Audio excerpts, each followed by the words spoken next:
Hi friends, welcome back to my channel. ఈ vlog ఏంటంటే మేమైతే భీమవరంకి అయితే వచ్చామండి. పశ్చిమ గోదావరి జిల్లాలో ఉన్న భీమవరంకి అయితే వచ్చాము. ముందు వ్లాగ్లో అయితే మేము కృష్ణా జిల్లాలో ఉన్న మోపీదేవి సుబ్రహ్మణ్యేశ్వర స్వామి ఆలయం అయితే దర్శించుకొని అక్కడ నుంచి మచిలీపట్నంలో ఉన్న చిలకలపూడి పాండురంగ స్వామిని అయితే దర్శించుకున్నామండి. అంటే కర్ణాటకలోని బెంగళూరు నుంచి ఆంధ్రాకి అయితే రోడ్ ట్రిప్ 5 days ప్లాన్ చేశాము. దాంట్లో మొదటి రోజు అయితే మేము కృష్ణా జిల్లాలో ఉన్న 2 ఆలయాలను అయితే దర్శించుకొని అక్కడ నుంచి ఇప్పుడు మేము భీమవరంకి అయితే వచ్చామండి. భీమవరంలో ముందుగా శ్రీ మావోళ్ళ అమ్మవారి దర్శనానికి అయితే వచ్చామండి. ముందు వ్లాగ్ని చెక్ చేసి ఈ వ్లాగ్ చెక్ చేస్తే మీకు క్లియర్ డీటెయిల్గా ఉంటుందండి. ఇక్కడైతే మా ఊళ్ళో అమ్మవారి దర్శనానికి వచ్చాం. ఇక్కడ చూడండి, జనాలు అయితే అమ్మవారి ప్రసాదం కోసం ఇక్కడ కొంతమంది వెయిట్ చేస్తున్నారు. ఇంకొంతమంది ఇక్కడ అమ్మవారికి చీరలను అయితే వేలంపాట అయితే వేస్తూ ఉన్నారన్నమాట. సో దానికోసం అనేసి కొంతమంది ఉన్నారు. ఇక్కడైతే మేము అమ్మవారి దర్శనానికి అయితే వచ్చాము. కానీ ఇక్కడ మాకు పెద్ద అమ్మవారి దర్శనం అయితే జరగలేదండి. ఎవ్రీ ఇయర్ ఇక్కడ డిసెంబర్ ఎండింగ్కి అయితే 15 రోజుల పాటు అమ్మవారిని దర్శనం అయితే ఉండదంటండి. ఎందుకంటే మనకి పెద్ద పండగ అప్పుడు జరిగే జాతర కోసం అనేసి ఇక్కడ అమ్మవారికి పెయింటింగ్స్ అయితే వేస్తూ ఉంటారంట. అందుకని మనకి ఇక్కడ పూజారులు వాళ్ళు చెప్పారండి 15 రోజుల పాటు పెద్ద అమ్మవారి దర్శనం అయితే ఉండదనేసి. అందుకని ఇంకా చిన్న అమ్మవారి దర్శనం మాత్రమే చేసుకున్నామండి మేము.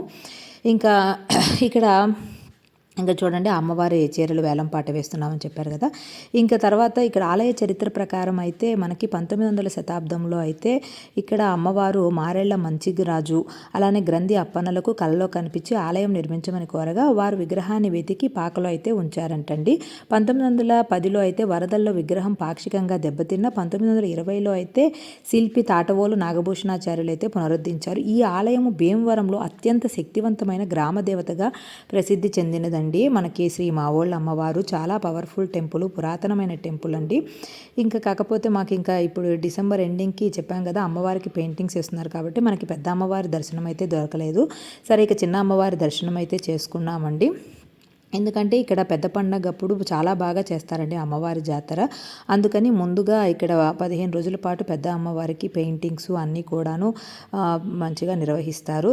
అందుకని మేము చిన్న అమ్మవారి దర్శనం చేసుకొని మేము ఇక్కడ నుంచి మనకి భీమవరంలో పంచారామ క్షేత్రాల్లో ఒక సోమారామ క్షేత్రం అయితే ఉందండి. మనకి ఉన్న 5 పంచారామ క్షేత్రాల్లో ఒక క్షేత్రము ఇక్కడ మనకి సోమారామంగా పిలువబడుతుందండి. ఇక్కడ మనకి శివుడు సోమేశ్వరుడుగా, అమ్మవారు పార్వతీదేవిగా అయితే మనకి దర్శనమిస్తారండి. ఇక్కడ సోమారామంగా పిలువబడుతుందండి మనకి. ఇంకా పంచారామ పురాణ కథనం ప్రకారం అయితే పంచారామ క్షేత్ర పురాణ కథనంకి వస్తే సుబ్రహ్మణ్యేశ్వర స్వామి తారకాసురుని సంహరించినప్పుడు అతనిలోని శివలింగం ముక్కలయ్యి 5 ప్రదేశాల్లో అయితే పడిందండి. ఈ 5 ప్రదేశాలే మనకి పంచారామాలు. దాంట్లోనే ఇదొకటి మనకి సోమారామ క్షేత్రం అండి. మనకి భీమవరంలో అయితే మనకి పంచారామ క్షేత్రం అయితే ఉంటుంది, సోమారామము. ఇక్కడ మనకి చెప్పాను కదా, స్వామి సోమేశ్వరుడు, అమ్మవారు పార్వతీదేవిగా అయితే మనకి దర్శనం అయితే ఇస్తారు. ఇక్కడ మనకి 3వ శతాబ్దంలో అయితే భీమేశ్వర రాజు ఈ ఆలయాన్ని అయితే నిర్మించారండి. ఇంకా మనకి ఇక్కడ పంచారామ క్షేత్రాలు మనము భీమవరానికి చేరుకుంటే ఇక్కడ నుంచి మనకి 20 కిలోమీటర్ల దూరంలో పాలకొల్లులో ఒక పంచారామ క్షేత్రాన్ని మనము దర్శించుకోవచ్చు. అట్లానే మనం పాలకొల్లు నుంచి ఒక 70 kilometers దూరం వెళ్తే ద్రాక్షారామంలో ఉన్న పంచారామ క్షేత్రము అలానే శక్తిపీఠాన్ని అయితే దర్శించుకోవచ్చండి.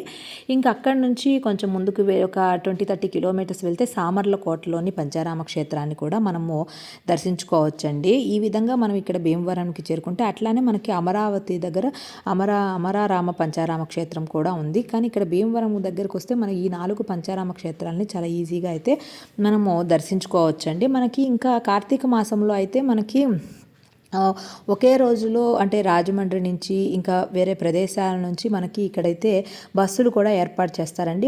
ఒకే రోజులోనే 5 పంచారామ క్షేత్రాలను అయితే మనకి బస్సు ద్వారా అయితే మనకి చూపిస్తారండి. గవర్నమెంట్ వారు ఏర్పాటు చేస్తారంట.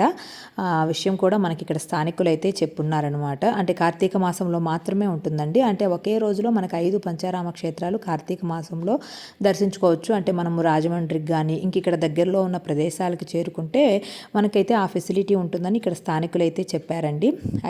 ఇక్కడ అయితే మేము ఇంకైతే ఇక్కడ ముందుగా అయితే ఇక్కడ భీమవరంలో పంచారామ క్షేత్రం అయితే దర్శించుకొనేసి ఇక్కడ నుంచి పాలకొల్లుకి వెళ్ళాలనేసి మా ప్లాన్ అండి. ఇంకా ఇదిగోండి, ఇక్కడ అయితే స్వామివారిని దర్శించుకున్నామండి. ఇక్కడ మనకి పుష్కరిణి కూడా ఉంటుందండి స్వామివారికి.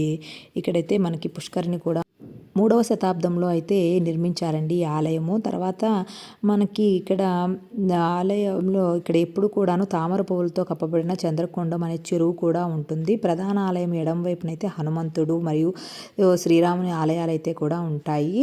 ఇంకా మనకి ఉప ఆలయాలు కూడా ఉన్నాయండి. మనకి ఆంజనేయ స్వామి, నవగ్రహాలు, కుమారస్వామి, గణేశుడు ఈ విధంగా అందరి స్వాములని దర్శించుకోవచ్చు. అట్లానే ఇక్కడ చూడండి, ఇక్కడ శిలలను అయితే చెక్కారండి. పంచారామ క్షేత్రాలలో ఏమేం పంచారామ క్షేత్రాలు, అలాగే అష్టాదశ శక్తి పీఠాలు, మళ్ళా ఏవేవి జ్యోతిర్లింగాలు ఉన్నవి, ఇంకా తర్వాత మనకి పంచభూత లింగాలు అన్నీ కూడాను ఈ విధంగా అయితే మనకి శిలల రూపంలో చాలా చక్కగా అయితే చెక్కి ఉన్నారండి. మనకి చాలా నీట్‌గా అయితే మనం తెలుసుకునే విధంగా ఈజీగా ఉన్నాయి. పంచభూత లింగాలు, అష్టాదశ శక్తి పీఠాలు, జ్యోతిర్లింగాలు, ఈ విధంగా పంచభూత లింగాలు, పంచారామ క్షేత్రాలు అన్నీ కూడాను ఈ విధంగా ఉన్నాయండి ఇక్కడ. ఇంక తర్వాత ఇక్కడ అన్నప్రసాదం కూడా పెట్టారు. ఇంక మేమైతే ఇక్కడ భోంచేసుకున్నామండి.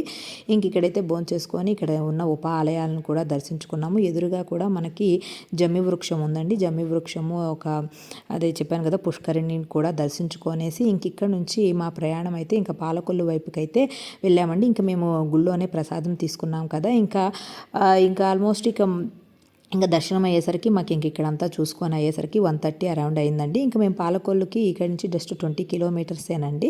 మనకి 20 కిలోమీటర్స్ దూరంలోనే మనకి పాలకొల్లులో మనం ఇంకొక పంచారామ క్షేత్రాన్ని అయితే చూసుకోవచ్చు. కానీ టెంపుల్ అయితే మాకు పాలకొల్లులో 4 గంటలకైతే ఓపెన్ అవుతుంది. కాబట్టి ఇక్కడ నుంచి మేము నిదానంగా అయితే స్టార్ట్ అయిపోయామండి. భీమవరంలో ఇంకా అంతా భీమవరం టౌన్ అంతా చూసుకొనేసి ఇక్కడైతే నిదానంగా మేము పాలకొల్లుకైతే వెళ్ళాము. పాలకొల్లులో మనము పంచారామ క్షేత్రం చేరుకున్న తర్వాత మా ప్లాన్ ఏంటంటే ద్రాక్షారామంకి వెళ్ళి ద్రాక్షారామంలో ఇంకా దర్శనం చేసుకొని నైట్ అక్కడే స్టే చేయాలనేసి అండి. ఎందుకంటే ద్రాక్షారామంలో మనకి శక్తిపీఠము, పంచారామము ఇవన్నీ కూడాను దర్శించుకోవాలి. ఇంకా అందుకనేసి మేము అక్కడ నైట్ స్టే చేసుకోవాలనేసి పాలకొల్లులో ఉన్న పంచారామ క్షేత్రం దర్శించుకొని ఇంకా ద్రాక్షారామం అయితే వెళ్తామండి. నెక్స్ట్ వ్లాగ్ కూడా తప్పకుండా చూడండి. ఈ వీడియో నచ్చితే please like, share, subscribe. Bye.